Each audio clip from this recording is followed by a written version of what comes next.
जय श्री सद्गुरु देवाय नमः। जय श्री गणपति देवाय नमः। ओम सर्वमंगल मांगल्ये शिवे सर्वार्थ साधिके शरण्ये त्र्यंबके गौरी नारायणी नमस्तुते। श्रीमद् देवी भागवत महावाते तीसरा अध्याय। सूत जी बोले, हे मुनिवरों, अब आप लोग एक अन्य इतिहास सुनिए जिसमें इस देवी भागवत के महावाते का वर्णन किया गया है। एक बार कुमयोनी लोपामुद्रापति महर्षि अगस्त्य ने कुमार कार्तिकेय के पास जाकर उनकी भली भांति पूजा करके उनसे विविध प्रकार की बातें पूछी। भगवान कार्तिकेय ने दान, तीर्थ, व्रत आदि के महावते से परिपूर्ण अनेक कथाओं का वर्णन उनसे किया। उन्होंने वाराणसी, मणिकर्णिका, गंगा तथा अनेक तीर्थों के महावते का अत्यंत विस्तार पूर्वक वर्णन किया। उसे सुनकर अगस्त्य मुनि परम प्रसन्न हुए और उन्होंने महातेज संपन्न कुमार कार्तिकेय जी से लोक कल्याण के लिए पुनः पूछा। अगस्त्य जी बोले, हे तारक रिपु, हे भगवान, हे प्रभु, आप मुझे देवी भागवत के महात्म्य तथा उनके श्रवण की विधि भी बतलाइए। श्रीमद् देवी भागवत नामक पुराण सभी पुराणों में अति श्रेष्ठ है, जिनमें तीनों लोकों की जननी साक्षात सनातनी भगवती की महिमा गाई गई है। कार्तिकेय जी बोले, हे ब्रह्मन, श्रीमद् देवी भागवत के महात्म्य का विस्तार पूर्वक कहने में कौन समर्थ है। मैं इस समय संक्षेप में इसे कहूँगा, आप सुनिए। जो शाश्वती सच्चिदानंद स्वरूपा भोग तथा मोक्ष प्रदान करने वाली जगदम्बा हैं, वह स्वयं इस पुराण में विराजमान रहती हैं। अतएव हे मुनि, यह श्रीमद् देवी भागवत उन जगदम्बिका की वाड्मयी मूर्ति है, जिसके पठन एवं श्रवण से इस लोक में कुछ भी दुर्लभ नहीं है।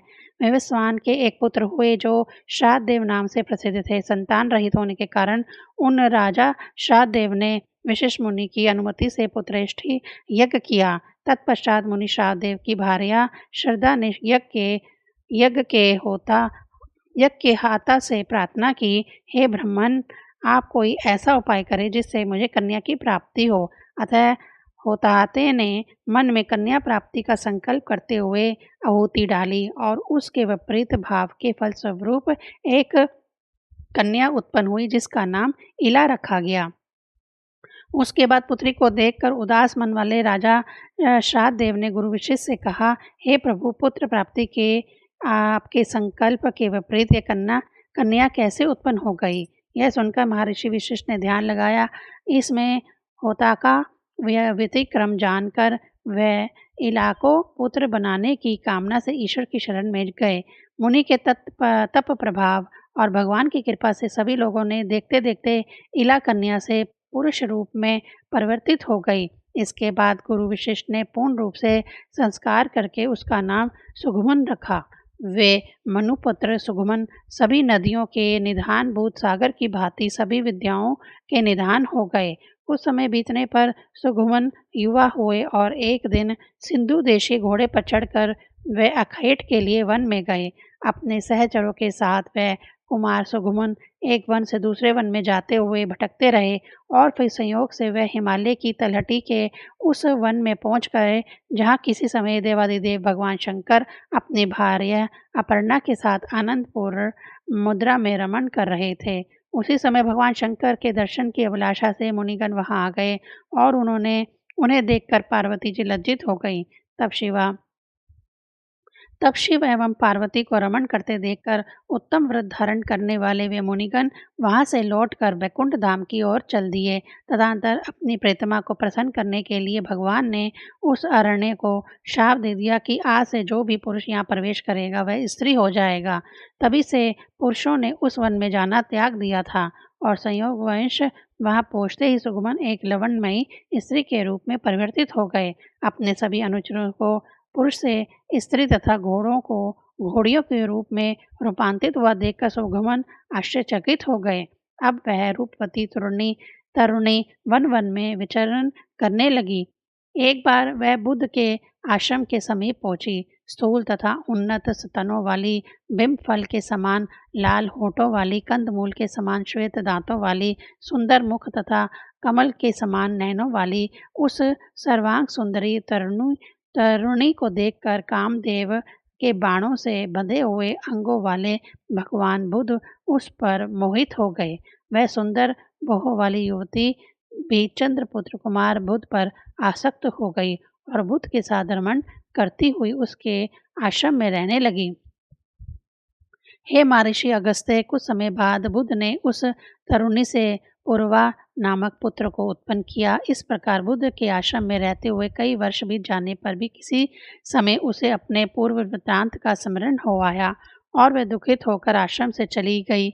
इसके बाद गुरु वशिष्ठ के आश्रम में पहुंचकर उन्हें प्रणाम किया और सारा वृत्तांत कहकर पुरुष तत्व की कामना करते हुए वह उनके शरणागत हो गई।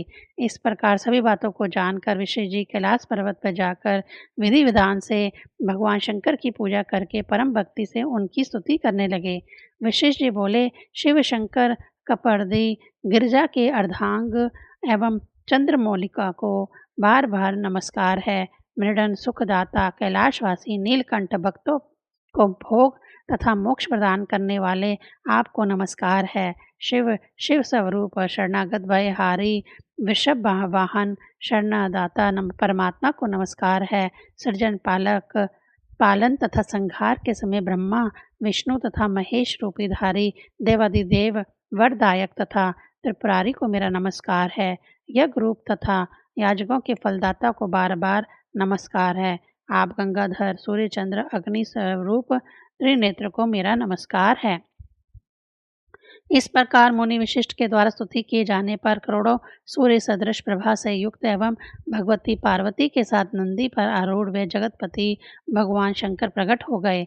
चांदी के पर्वत के समान प्रभा वाले त्रिनेत्रधारी भगवान चंद्रशेखर शरण में आए हुए श्रेष्ठ मुनि श्रेष्ठ विशिष्ट से अत्यंत प्रसन्न होकर बोले, श्री भगवान ने कहा, हे विप्रश ऋषि, आपके मन में जो भी इच्छा हो वह वर मांगिए। उनके इस प्रकार कहने पर गुरु वशिष्ठ ने प्रणाम करके इलाकी पुरुष तत्व प्राप्ति के लिए उनसे प्रार्थना की। इस प्रकार इसके बाद प्रसन्न होकर शंकर जी ने मुनि श्रेष्ठ वशिष्ठ से कहा कि 1 मास तक वह पुरुष में तथा 1 मास तक नारी रूप में रहेगी। इस प्रकार शिवजी से वर प्राप्त करके महर्षि वशिष्ठ ने वर प्रदान करने के लिए सदा उत्सुक रहने वाली जगदम्बिका पार्वती को प्रणाम किया। करोड़ों चंद्रमा की कला कांति से युक्त तथा सुंदर मुस्कान वाली भगवती की सम्यक पूजा करके सदा के लिए इलाकी पुरुष तत्व प्राप्ति की कामना से वशिष्ठ जी श्रद्धापूर्वक उनकी स्तुति करने लगे। हे देवी, हे महादेवी, हे भक्तों पर कृपा करने वाली भगवती, आपकी जय हो। हे समस्त देवों की आराध्य स्वरूपा और अनंत गुणों की आगार, आपकी जय हो। हे देवेश्वरी, हे शरणागत वत्सल, आपको बार बार नमस्कार है। हे दुखारणी, हे दुष्ट दानवों का नाश करने वाली भगवती, आपकी जय हो। हे भक्ति से प्राप्त होने वाली भगवती, हे महामाया, हे जगदम्बिका, हे भवसागर से पार उतारने के लिए नौका स्वरूप चरण कमल वाली, आपको नमस्कार है। आपके चरण कमलों की सेवा से ही ब्रह्मा विष्णु तथा महेश आदि देवता विश्व के सर्जन पालन तथा संहार हेतु समर्थे प्राप्त करते हैं। पुरुषार्थ चतुष्टय धर्म अर्थ काम और मोक्ष प्रदान करने वाली हे देवेश्वरी, आप प्रसन्न हो। हे देवी, आपकी स्तुति करने में भला कौन समर्थ है, अतः मैं आपको केवल प्रणाम कर रहा हूँ। महर्षि वशिष्ठ जी द्वारा इस प्रकार भक्ति भाव से स्तुति किए जाने पर नारायणी पर अम्बा दुर्गा भगवती तत्काल प्रसन्न हो गई। तदंतर भक्तजनों को दुख दूर करने वाली महादेवी ने मुनि वशिष्ठ से कहा, हे मुनि श्रेष्ठ, आप सुगन के घर जाकर भक्ति पूर्वक मेरी पूजा करें। हे द्विज श्रेष्ठ, सुगमन को 9 दिनों में मुझे प्रसन्नता प्रदान करने वाली श्रीमद् देवी भागवत पुराण का प्रेम पूर्वक श्रवण करवाइए। उसके श्रवण मात्र से उसे सर्वदा के लिए पुरुष तत्व की प्राप्ति हो जाएगी। ऐसा कहकर भगवती पार्वती तथा भगवान शंकर जी अंतर्ध्यान हो गए। इसके पश्चात वशिष्ठ जी उस दिशा को नमस्कार कर अपने आश्रम को लौट आए और सुगमन को बुलाकर उन्होंने देवी की आराधना करने के लिए उन्हें आदेश दिया। अश्विन मास के शुक्ल पक्ष में जगदम्बा की विधिवत पूजा करके वशिष्ठ जी ने राजा को नवरात्र विधान के अनुसार श्रीमद् देवी भागवत पुराण सुनाया। इस प्रकार अमृत स्वरूप श्रीमद् देवी भागवत पुराण को भक्तिपूर्वक सुनकर और गुरु वशिष्ठ का पूजन वंदन करके सुगमन ने सदा के लिए पुरुष तत्व को प्राप्त कर लिया। महर्षि वशिष्ठ ने सुगमन का राज्याभिषेक किया और वे प्रजाओं को प्रसन्न रखते हुए धर्म पूर्वक भूमंडल पर शासन करने लगे। सुगमन ने अत्यंत श्रेष्ठ दक्षिणा वाले भांति भांति के यज्ञ किए और अंत में पुत्रों को राज्य का शासन सौंपकर वह देवी लोक को प्राप्त हुए। हे विप्रो, इस प्रकार मैंने आप लोगों को इतिहास सहित देवी महात्म्य बता दिया। यदि कोई मनुष्य सद्भक्ति के साथ इसे पढ़ता अथवा सुनता है तो वह देवी की कृपा से इस लोक में संपूर्ण कामनाओं की प्राप्ति करके अंत में देवी के परम सत्य स्वरूप सालोक्य को प्राप्त कर लेता है। तृतीय अध्याय समाप्त। चौथा अध्याय। सूत जी बोले, इस अलौकिक एवं विचित्र कथा को सुनकर पुनः सुनने की इच्छा वाले अगस्त्य जी ने बड़ी विनम्रता पूर्व भगवान कार्तिकेय जी से कहा। अगस्त्य जी बोले, हे देव सेनापति, हे देव, मैंने यह विचित्र कथा सुन ली। अब आप श्रीमद् देवी भागवत का दूसरा महात्म्य मुझे बतलाइए। कार्तिकेय जी बोले, हे मित्र वरुण से प्रकट होने वाले मुने, अब आप यह कथा सुने जिसके एक अंश में भगवती की महिमा कही गई है, धर्म का विशद वर्णन किया गया हो और गायत्री का प्रसंग आरंभ करके उसकी महिमा दर्शाई गई हो, उसे भागवत के रूप में जाना जाता है। यह पुराण देवी भगवती के महात्म्य से परिपूर्ण होने के कारण देवी भागवत कहा जाता है। वे परा भगवती ब्रह्मा विष्णु और महेश की आराध्या हैं। त्रिवाक नाम से विख्यात एक महान बुद्धि संपन्न मुनि थे। रेवती नक्षत्र के अंतिम भाग गंडात योग में उनके यहाँ समय अनुसार एक पुत्र उत्पन्न हुआ। उन्होंने उस पुत्र की जात कर्म आदि क्रियाएं तथा चूड़ाकरण एवं उपनयन आदि संस्कार भी विधि पूर्वक संपन्न किए। महात्मा ऋत्विक के यहाँ जब से वह पुत्र उत्पन्न हुआ उसी समय से वे शोक तथा रोग से ग्रस्त रहने लगे और क्रोध एवं लोभ ने उन्हें घेर लिया। उस बालक की माता भी अनेक रोगों से ग्रसित होकर नित्य शोकाकुल और अति दुखी रहने लगी। मुनि त्रिवाक अत्यंत दुखी था और चिंतित होकर सोचने लगे कि ऐसा क्या कारण है कि मेरे यह अत्यंत दुर्मति पुत्र उत्पन्न हुआ। तरुण अवस्था को प्राप्त होने पर उसने किसी मुनि पुत्र की पत्नी का बलपूर्वक हरण कर लिया। वह दुर्बुद्धि अपने माता पिता की शिक्षाओं पर कभी भी ध्यान नहीं देता था। तदनंतर अत्यंत दुखित मन वाले ऋत्विक ने यह कहा कि मनुष्यों के लिए पुत्रहीन रह जाना अच्छा है, किंतु कुपुत्र की प्राप्ति कभी भी ठीक नहीं है। कुपुत्र स्वर्ग में गए हुए पुत्रों को भी नरक में गिरा देता है। जब तक जीवित रहता है तब तक माता पिता को केवल कष्ट ही देता रहता है। अतएव माता पिता को कष्ट पहुँचाने वाले पापी कुपुत्र के जन्म को धिक्कार है। ऐसा पुत्र मित्रों का ना तो उपकार कर सकता है, ना शत्रुओं का अपकार ही। संसार में वे मानव धन्य है जिनके घर में परोपकार, प्रयाण तथा माता पिता को सुख देने वाला पुत्र हुआ करता है। कुपुत्र से कुल नष्ट हो जाता है, कुपुत्र से यश नष्ट हो जाता है और कुपुत्र से लौकिक तथा पारलौकिक दोनों जगत में दुख तथा नरक यातनाएं भोगनी पड़ती है। कुपुत्र से वंश नष्ट हो जाता है, दुष्ट पत्नी से जीवन नष्ट हो जाता है, विकृत भोजन से दिन व्यर्थ चला जाता है और दुरात्मा मित्र से सुख कहाँ से मिल सकता है। कार्तिकेय जी बोले, हे अगस्त्य जी, अपने दुष्ट पुत्र के दुराचरण से निरंतर संतप्त रहते हुए मुनि त्रिवाक ने किसी दिन गर्ग ऋषि के पास जाकर पूछा। ऋत्विक बोले, हे भगवान, हे ज्योतिष शास्त्र के आचार्य, मैं आपसे अपने पुत्र की दुशीलता का कारण पूछना चाहता हूँ। हे प्रभु, आप उसे बतलाइए। गुरु की निरंतर सेवा करते हुए मैंने विधि पूर्वक वेदाध्ययन किया और ब्रह्मचार्य व्रत पूर्ण करके विधि विधान के साथ विवाह किया। अपने भार्य के साथ मैंने गृहस्थ धर्म का सदैव यथोचित पालन किया और विधि पूर्वक पंचयज्ञ का अनुष्ठान किया। हे विप्र, नरक प्राप्ति के भय से बचने के लिए पुत्र प्राप्ति की कामना से मैंने विधिवत गर्भाधान किया था, ना कि वासात्मक सुख प्राप्ति की इच्छा से। हे मुने, दुखदायी माता पिता के प्रति उद्दंड तथा बंधु बांधवों को पीड़ा पहुँचाने वाला यह पुत्र मेरे दोष से अथवा अपनी माता के दोष से उत्पन्न हुआ। तब ज्योतिष शास्त्र के ज्ञाता गर्गाचार्य ने मुनि ऋत्विक का यह वचन सुनकर सभी कारणों पर सम्यक रूप से विचार करके कहा। गर्गाचार्य जी बोले, हे मुने, इसमें ना तो आपका दोष है, ना बालक की माता का दोष है और ना ही कुल का दोष है। रेवती नक्षत्र का अंतिम भाग गंडात योग ही इस बालक की दुर्निर्णयता का कारण है। हे मुने, अशुभ वेला में आपके पुत्र का जन्म हुआ है, इसी कारण यह आपके दुख दे रहा है। इसमें लेश मात्र भी अन्य कोई कारण नहीं है। अतः हे ब्राह्मण, इस दुख के शमन के लिए आप प्रयत्न पूर्वक समस्त दुर्गतियों का विनाश करने वाली कल्याणी जगदम्बा दुर्गा की आराधना कीजिए। गर्गाचारी का वचन सुनकर ऋत्विकवाक मुनि क्रोध से मूर्छित हो गए और उन्होंने रेवती को शाप दे दिया कि वह आकाश से नीचे गिर जाए।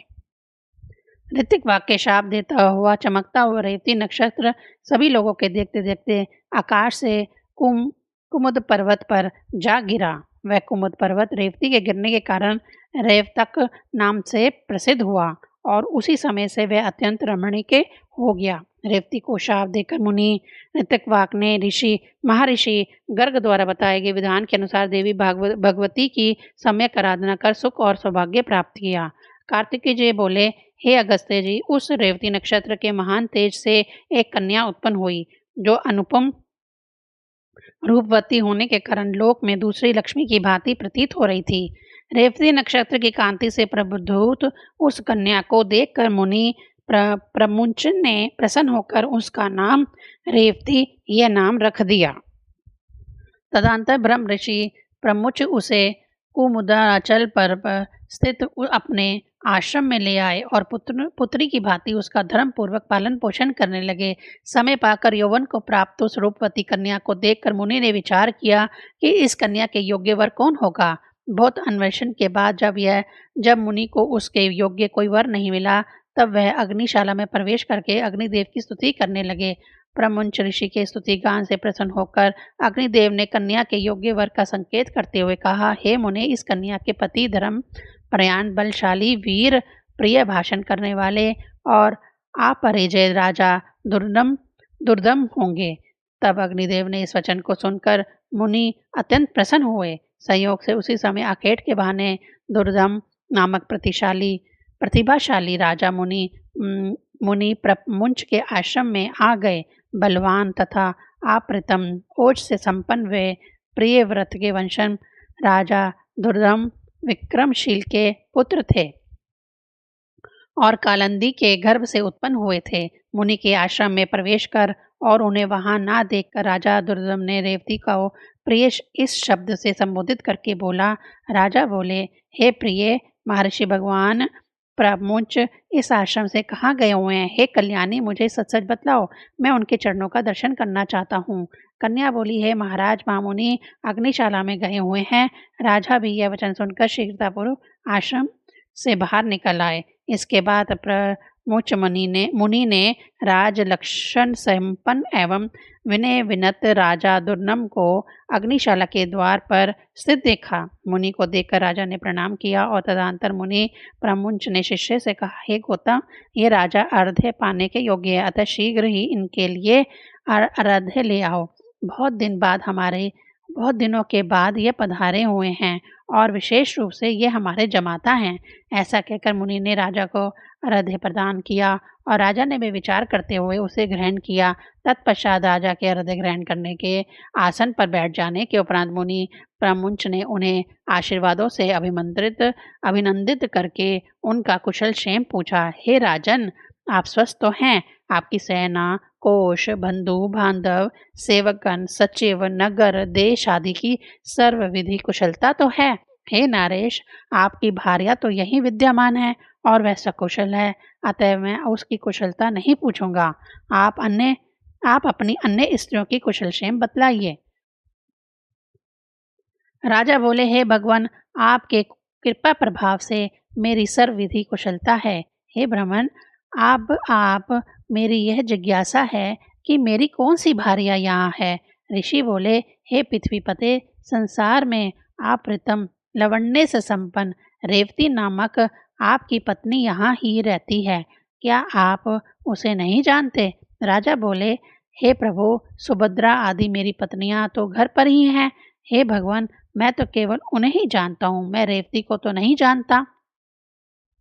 ऋषि बोले, हे महामते, हे राजन, इसी समय प्रिय के संबोधन से आपने जिससे पूछा था, अपनी उस योगतम प्रिया को अपनी क्षण भर में ही भुला दिया। राजा बोले, हे मुनि, आपने जो कहा वह सत्य नहीं है, किंतु मैंने तो सामान्य रूप से ऐसा कह दिया था, इसमें मेरा कोई दूषित भाव नहीं था, अतः आप मेरे ऊपर क्रोध ना करें। ऋषि बोले, हे राजन, आपका भाव दूषित नहीं था, अपितु आपने सत्य ही कहा था। अग्निदेव के द्वारा प्रेरित किए जाने पर ही आपने ऐसा कहा था। इसका पति कौन होगा, ऐसा मेरे द्वारा आज अग्निदेव से पूछ जाने पर उन्होंने कहा था कि इसके पति निश्चित रूप से राजा दुर्रम होंगे। हे महापति, अतः मेरे द्वारा प्रदत्त इस कन्या को आप स्वीकार कीजिए। आप इसे प्रिय ऐसा संबोधित भी कर चुके हैं, अतः अब शंका रहित होकर किसी अन्य विचार में न पड़ें। मुनि का यह वचन सुनकर राजा दुर्दम चिंतन करते हुए चुप हो गए और मुनि उनके वैवाहिक अनुष्ठान की तैयारी में जुट गए। इसके बाद विवाह कार्य के लिए मुनि को तत्पर देखकर रेवती ने कहा, हे तात, आप मेरा विवाह रेवती नक्षत्र में ही संपन्न कराएं। ऋषि बोले, वत्स, विवाह के योग्य अन्य बहुत से नक्षत्र हैं, रेवती नक्षत्र में विवाह कैसे होगा, क्योंकि रेवती तो आकाश में स्थित है ही नहीं। कन्या बोली, रेवती नक्षत्र के अतिरिक्त अन्य कोई भी नक्षत्र मेरे मेरे विवाह के लिए उचित नहीं है, अतः मैं प्रार्थना करती हूँ कि आप मेरा विवाह रेवती नक्षत्र में ही करें। ऋषि बोले, पूर्व काल में मुनि ऋतिकवाक ने रेवती नक्षत्र को पृथ्वी पर गिरा दिया था। इस प्रकार अन्य नक्षत्र में यदि तुम्हारी श्रद्धा नहीं है, तब तुम्हारा विवाह कैसे होगा। कन्या बोली, तात, क्या केवल एक ऋतिकवाक के ही तपस्या की है, क्या आपने मन वचन कर्म से ऐसी तप साधना नहीं की है। हे पिताजी, मैं आपके तपोबल को जानती हूँ, आप जगत की सृष्टि करने में समर्थ हैं, अतः आप अपने तप के प्रभाव से रेवती को पुनः आकाश में स्थापित करके उसी नक्षत्र में मेरा विवाह कीजिए। ऋषि बोले, तुम्हारा कल्याण हो, तुम जैसा मुझसे कह रही हो वैसा ही होगा। तुम्हारे हितार्थ मैं आज ही रेवती नक्षत्र को सोम मार्ग नक्षत्र मंडल में स्थापित करूंगा। कार्तिकेय जी बोले, हे अगस्त्य जी, ऐसा कहकर मुनि ने अपने तपोबल से शीघ्र ही पूर्व की भांति रेवती नक्षत्र को फिर से नक्षत्र मंडल में शामिल कर दिया। तदंतर मुनि प्रमुंच ने रेवती नक्षत्र में वैवाहिक विधि के अनुसार महात्मा राजा दुर्दम को वह रेवती कन्या सौंप दी। इस प्रकार कन्या का विवाह कर देने के उपरांत मुनि ने राजा से कहा, हे वीर, तुम्हारी क्या अभिलाषा है, मुझे बताओ, मैं उसे पूरी करूंगा। राजा बोले, हे मुनि, मैं स्वयं भू मनु के वंश में उत्पन्न हुआ हूँ, अतः मेरी यही कामना करता हूँ कि आपकी कृपा से मुझे मनवंतर अधिपति पुत्र की प्राप्ति हो। मुनि बोले, यदि आपकी यही अभिलाषा है तो आप देवी भगवती की आराधना कीजिए, ऐसा करने पर आपका पुत्र मनु अवश्य ही मनवंतर अधिपति होगा। जे श्रीमद देवी भागवत जो पंचम पुराण के रूप में विख्यात है, उसका 5 बार श्रवण करने के उपरांत आपको मनोवांछित पुत्र प्राप्त होगा। रेवती के गर्भ से उत्पन्न रैवत नाम वाला 5वां मनु वेद वक्ता, शास्त्रों के तत्वों को जानने वाला, धर्म प्रयाण तथा अपरिजय होगा। मुनि प्रपंच के इस प्रकार कहने पर प्रसन्न होकर प्रतिभा संपन्न राजा दुर्योधन ने मुनि को प्रणाम किया और वह भार्या रेवती के साथ अपने नगर चले गए। महामती राजा दुर्योधन ने अपने पिता पितामह से प्राप्त राज्य का शासन किया और उस धर्मात्मा ने और रस पुत्रों की भांति अपनी प्रजाओं का पालन किया। एक बार उनके यहाँ महात्मा लोमश ऋषि पधारे। राजा दुर्योधन ने उन्हें प्रणाम किया और उनका विधिवत पूजन कर दोनों हाथ जोड़कर कहा। राजा बोले, हे भगवान, हे मुने, यदि आप कृपा करें तो मैं पुत्र प्राप्ति की कामना से आपसे देवी भागवत नामक पुराण सुनना चाहता हूँ। राजा का यह वचन सुनकर लोमाश मुनि प्रसन्न हो गए और बोले, हे राजन, आप धन्य हैं, क्योंकि तीनों लोकों की जननी देवी भगवती में आपकी ऐसी भक्ति हो गई है। देव, दानव तथा मानव की आराध्या परा भगवती जगदम्बा में यदि आपकी भक्ति उत्पन्न हुई है तो आपकी कार्य सिद्धि अवश्य होगी। अतएव हे राजन, मैं आपको श्रीमद देवी भागवत सुनाऊंगा, जिसके सुनने मात्र से कुछ भी दुष्प्राय नहीं हो रह जाता।